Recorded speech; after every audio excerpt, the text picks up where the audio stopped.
एक राजा था। उसके 12 बेटे थे। जब वे बड़े हो गए, तब राजा ने उनसे कहा कि तुम्हें अपने अपने लिए एक एक पत्नी ढूंढकर लानी है।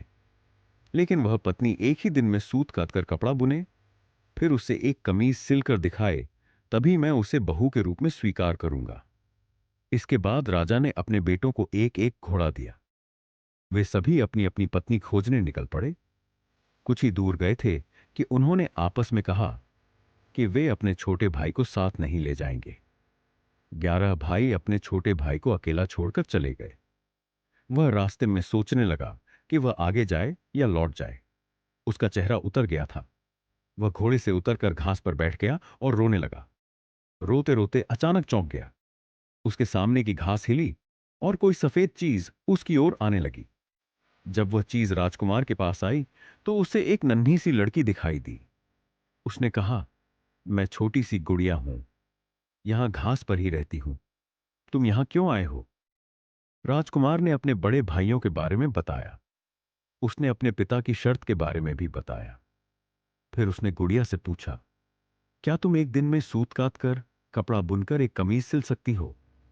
अगर यह कर दोगी तो मैं तुमसे शादी कर लूंगा। मैं अपने भाइयों के दुर्व्यवहारों के कारण आगे नहीं जाना चाहता। गुड़िया ने हां कर दी। तुरंत ही उसने सूत काता कपड़ा बुना और एक छोटी सी कमीज लेकर महल की ओर चल पड़ा। जब वह महल में पहुंचा, तो उसे शर्म आ रही थी, क्योंकि कमीज बहुत छोटी थी। फिर भी राजा ने उसे विवाह करने की अनुमति दे दी।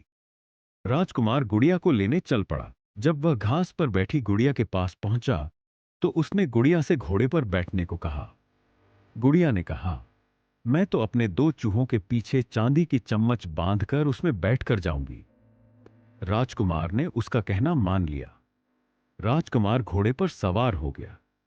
गुड़िया चूहों के पीछे बंधी चांदी की चम्मच पर सवार हो गई।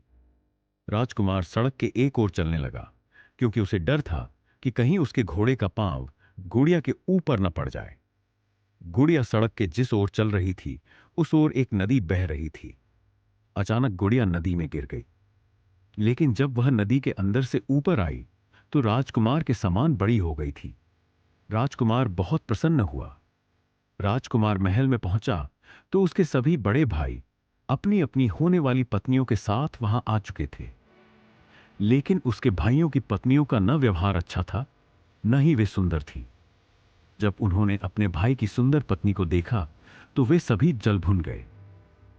राजा को पता चला कि बड़े पुत्रों ने छोटे राजकुमार के साथ दुर्व्यवहार किया है, तो उसने बड़े बेटों की खूब निंदा की। फिर छोटे बेटे को गद्दी सौंप दी। छोटे राजकुमार का विवाह गुड़िया के साथ धूमधाम से हुआ। अब छोटा राजकुमार राजा था और गुड़िया रानी। दोनों सुख से रहने लगे। अगर आप इस चैनल में नए हैं तो सब्सक्राइब कीजिए, लाइक कीजिए आगे की कहानी के लिए।